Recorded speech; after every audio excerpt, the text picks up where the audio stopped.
ক্ষমতায় আসার কয়েকদিনের মধ্যে ২১শে ফেব্রুয়ারির মতো রাষ্ট্রীয় দিবস পালন করতে হলো নতুন সরকারকে। বিরোধী দলীয় নেতা হিসেবে জামাতের আমিরের দায়ে পড়ে ফুল দিতে যাওয়া, মোনাজাতের রাজনীতি, অধ্যাপক ইউনূসের আমলের মতো রাষ্ট্রপতি থেকে বিচ্ছিন্ন থেকে শ্রদ্ধা জানানো এবং মব সন্ত্রাস জিয়ে থাকা, এমন বহু বিতর্ক এক রাতেই ছড়িয়ে পড়েছে নানা মহলে। রাষ্ট্রীয় দিবসে শ্রদ্ধা জানানো অনুষ্ঠানে অধ্যাপক ইউনূসের মতোই রাষ্ট্রপতিকে এড়িয়ে গেলেন নতুন প্রধানমন্ত্রী তারেক রহমান। অধ্যাপক ইউনূসের কিংস পার্টি বরাবরের মতো শহীদ মিনারে মব সন্ত্রাস চালালেও মব ছড়িয়ে পড়েছে প্রত্যন্ত অঞ্চলেও। মবের শিকার থেকে বাদ পড়েননি নতুন সংসদ সদস্য, যেটি করেছে সরকারি দলের নেতারাই। জয় বাংলা স্লোগান দিয়ে ফুল দেওয়ার অপরাধে দেশের ২টি জেলায় গ্রেপ্তারের ঘটনাও ঘটেছে।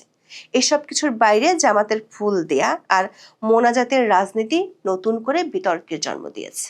বিস্তারিত জানতে চলুন যাওয়া যাক বিশ্লেষণে।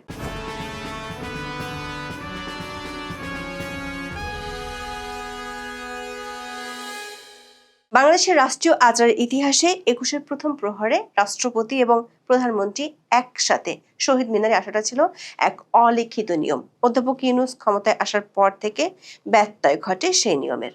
রাষ্ট্রপতি মোহাম্মদ শাহাবুদ্দিন যখন দুদকের কমিশনার ছিলেন, তখন পদ্মা সেতু ইস্যুতে অধ্যাপক ইউনূসের অনেক কাহিনী বের করে নিয়ে এসেছিলেন। অধ্যাপক ইউনূস মোহাম্মদ শাহাবুদ্দিনের কাছে শপথ নিতে বাধ্য হলেও সেই ক্ষোভের কারণে রাষ্ট্রপতির মুখোমুখি হতে চাইতেন না। বিশেষ করে জাতীয় দিবসগুলোতে অধ্যাপক ইউনূস রাষ্ট্রপতি মোহাম্মদ শাহাবুদ্দিনকে এড়িয়ে চলতেন।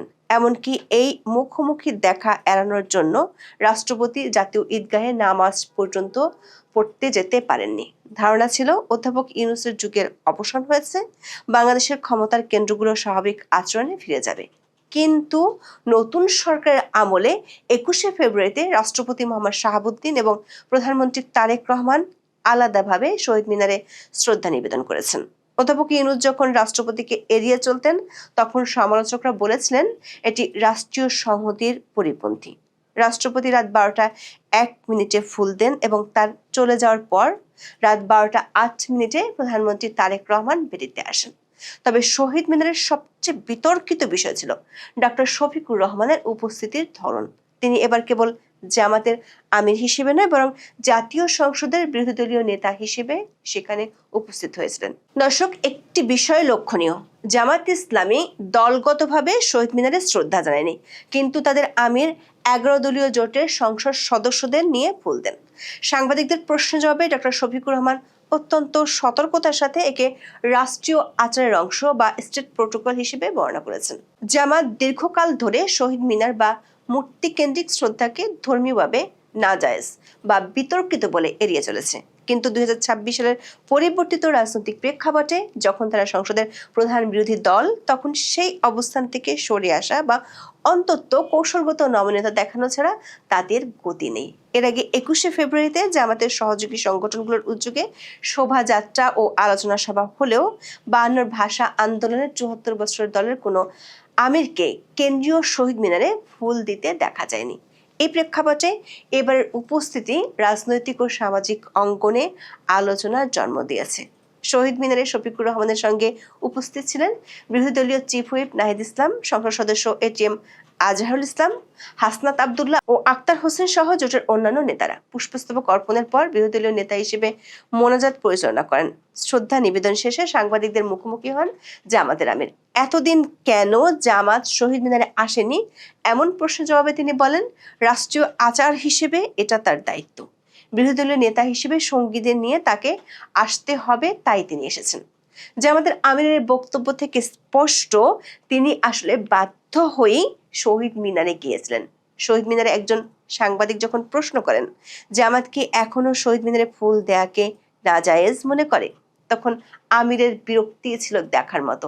তিনি প্রশ্নকর্তার দিকে ইঙ্গিত করে বলেন, এমন একটি পবিত্র দিনে আপনি এ ধরনের প্রশ্ন কেন করছেন? এই উত্তরটি মূলত একটি ইলেকট্রিক শক এড়ানোর কৌশল। তিনি পুরনো বিতর্কগুলোকে খুঁচিয়ে তুলতে চান না, বরং বর্তমানে সংসদীয় বিরোধী নেতা ইমেজটিকে আরো পোক্ত করতে চান। জামাতের এই দ্বিমুখী অবস্থান, অর্থাৎ দলগতভাবে না গিয়েও ব্যক্তিগতভাবে বা পদাধিকার বলে যাওয়া, দলটির সমর্থকদের মধ্যে এক ধরনের অস্বস্তি তৈরি করেছে। এই কারণে প্রস্তুতি না থাকা সত্ত্বেও ডাকসু নেতাদের তড়ি ঘড়ি করে শহীদ মিনারে যেতে দেখা গেছে। আবার জামাতের আমির যখন বিদায় নিচ্ছিলেন তখন রাজাকার রাজাকার বলে অনেককে দুধুনি দিতে শোনা গেছে। এবারে 21শে ফেব্রুয়ারিতে জামাতের আমিরের ফুল দেওয়ার চেয়ে বেশি আলোচনার ঝড় তুলেছে মোনাজাতের রাজনীতি। শহীদ মিনারে ফুল দেওয়ার পর সাধারণত 1 মিনিট নীরবতা পালন করা বা খালি পায়ে বেদিতে দাঁড়িয়ে শ্রদ্ধা জানানো হয়েছিল গত 74 বছরের রীতি। কিন্তু 2026 সালে দেখা গেল এক বিশাল পরিবর্তন, মোনাজাতের আওয়াজ। প্রধানমন্ত্রী তারেক রহমান এবং বিরোধী দলীয় নেতা ডক্টর শফিকুর রহমান উভয়ই ফুল দেওয়ার পর মোনাজাত করেছেন। প্রধানমন্ত্রী তারেক রহমান ইতিহাসে প্রথমবারের মতো 21-এর প্রথম প্রহরে কেন্দ্রীয় শহীদ মিনারে পুষ্পস্তবক অর্পণের পর সেখানে দাঁড়িয়ে বিশেষ দোয়া ও মোনাজাতে অংশ নেন। ঢাকা বিশ্ববিদ্যালয়ের কেন্দ্রীয় মসজিদের খতিব হাফেজ মাওলানা নাজির মাহমুদ এই মোনাজাত পরিচালনা করেন। মোনাজাতে ভাষা শহীদদের পাশাপাশি শহীদ রাষ্ট্রপতি জিয়াউর রহমান এবং বেগম খালেদা জিয়ার কল্যাণ কামনায় দোয়া করা হয়। এই মোনাজাত নিয়ে শুরু হয়েছে নতুন করে বিতর্ক। সাংস্কৃতিক ব্যক্তিত্বদের মতে শহীদ মিনার একটি সেকুলার বা অসাম্প্রদায়িক প্রতীক, যেখানে সকল ধর্মের মানুষের সমান প্রবেশাধিকার আছে। সেখানে কেবল ইসলামী পদ্ধতিতে মোনাজাত করাটা এক সার্বজনীন চরিত্রকে ক্ষুণ্ণ করতে পারে। অন্যদিকে ক্ষমতাসীনদের সমর্থকদের মতে যেহেতু ভাষা শহীদদের অধিকাংশই মুসলমান ছিলেন, তাই তাদের জন্য দোয়া করাটা একটি স্বাভাবিক ধর্মীয় এবং মানবিক দায়িত্ব। মজার ব্যাপার হলো জামাতের আমির এবং তার সঙ্গীরাও একইভাবে মোনাজাত করেছেন। সমালোচকরা প্রশ্ন তুলেছেন, শহীদ মিনার এখন আর কেবল আমার ভাইয়ের রক্তে রাঙানো গানের সুরে সীমাবদ্ধ নেই, বরং এটি একটি রাজনৈতিক উপাসনালয়ে পরিণত হয়েছে কিনা। রাজনৈতিক বিশ্লেষকরা মনে করছেন এটি বাংলাদেশের রাজনীতির একটি ইসলামিক টার্ন, যেখানে প্রতিটি জাতীয় অনুষ্ঠানের সাথে ধর্মীয় অনুষঙ্গ যোগ করে সংখ্যাগুরু জনমতের কাছে গ্রহণযোগ্যতা বাড়ানোর চেষ্টা চলছে। ভাষাকেন্দ্রিক যে জাতীয়তাবাদ একসময় ধর্মীয় পরিচয়ের ঊর্ধ্বে ছিল, তা এখন ধর্মীয় পরিচয়ের সাথে সন্ধি করতে বাধ্য হচ্ছে। দর্শক, মোনাজাতের রাজনীতি নতুন সংযোজন হলেও নতুন সরকার আমলে পুরনো সেই মব সন্ত্রাস কিন্তু রয়ে গেছে। অধ্যাপক ইউনূসের আমলে রাষ্ট্রপতির বিরুদ্ধে শহীদ মিনারে মব হয়েছিল। ইউনূসের পালিত পুত্ররা তখন 2025 সালে স্লোগান তুলেছিল, গো ব্যাক চুপ্পু।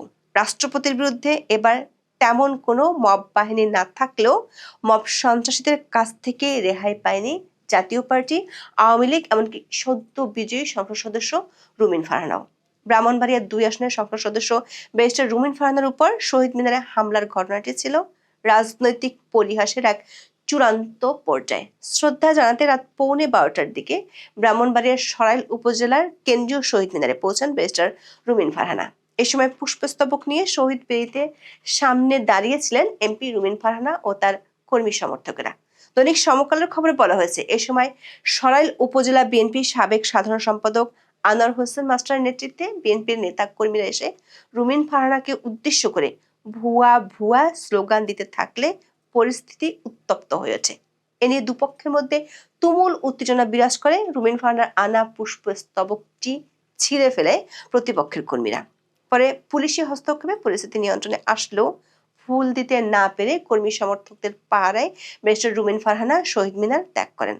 ঘটনার পর রাত 12:30টার দিকে এমপি রুমিন ফারহানার কর্মী সমর্থকেরা ঢাকা সিলেট মহাসড়কের শাহবাজপুর এলাকায় অবরোধ করে এই ঘটনার বিচার দাবি করেন। দর্শক, রুমিন ফারহানা কেবল একজন রাজনীতিবিদ নন, তিনি প্রখ্যাত ভাষা সৈনিক অলি আহাদের কন্যা। অলি আহাদ ছিলেন সেই ব্যক্তি যিনি 1952 সালের 20 ফেব্রুয়ারি রাতে 144 ধারা ভাঙার পক্ষে 4 জন ভোটদাতার একজন। এমন এক বীরের কন্যা যখন শহীদ মিনারে তার পিতার আন্দোলনের স্মৃতিতে শ্রদ্ধা জানাতে যান, তখন তাকে সরকারি দলের নেতাকর্মীদের হাতে লাঞ্ছিত হতে হয়। হামলার পর রুমিন ফারহানার সমর্থকেরা সংবাদ সম্মেলন করে এই ঘটনাকে অশনি সংকেত হিসেবে অভিহিত করেছেন।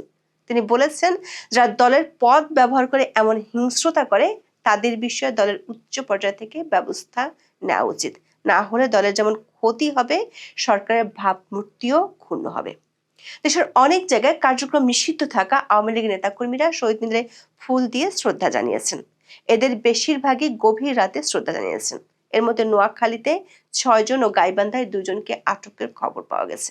গ্রেপ্তারকৃতদের বিরুদ্ধে অভিযোগ হলো তারা জয় বাংলা স্লোগান দিচ্ছিল। প্রশ্ন হলো, অধ্যাপক ইউনূসের টেবিল হান্ট এখনো বলবৎ আছে নতুন সরকার আমলে, যেখানে শহীদ মিনারে ফুল দেওয়া এখন একটি আইনি অপরাধ হিসেবে গণ্য হচ্ছে।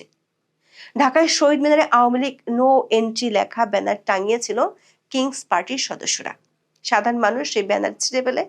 দর্শক, অধ্যাপক ইউনূসের এই কিংস পার্টি শহীদ মিনারের মব সন্ত্রাস চালিয়েছে জাতীয় পার্টির উপরে।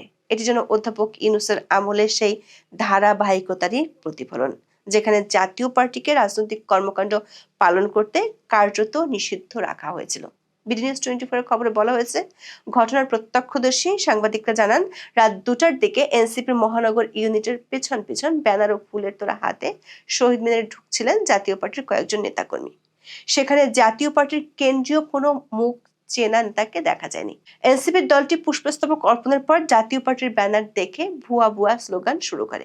এক পর্যায়ে তারা জাতীয় পার্টির ব্যানার ও ফুলের তোড়া কেড়ে নেয়। পরে জাতীয় পার্টির নেতাকর্মীরা শহীদ মিনারের শ্রদ্ধা না জানিয়ে এলাকা ছাড়েন।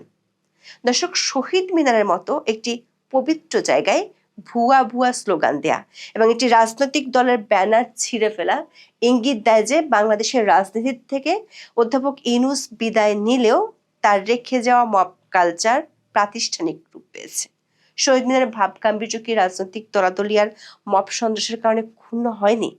ভাষা আন্দোলনে যারা সকল মত ও পথের ঐক্যের ডাক দিয়েছিলেন, আজ সেই ভাষার মাসে রাজনৈতিক ভিন্ন মতকে পিটিয়ে বা হ্যারাসমেন্টের মাধ্যমে স্তব্ধ করার চেষ্টা চলছে। অধ্যাপক ইউনূস যেটি প্রতিষ্ঠা করেছিলেন তারেক রহমানের আমলের শুরুতে সেটি দেখা গেল আরো একবার। প্রশ্ন হলো, নতুন স্বরাষ্ট্রমন্ত্রী সালাউদ্দিন আহমেদ যে বলেছেন মব সন্ত্রাস আর চলবে না, সে ঘোষণা আসলে বাস্তবায়িত হবে কবে? এখন এই পর্যন্ত। সবাই ভালো থাকুন, সুস্থ থাকুন, নিরাপদে থাকুন। দেখা হবে আগামী পর্বে।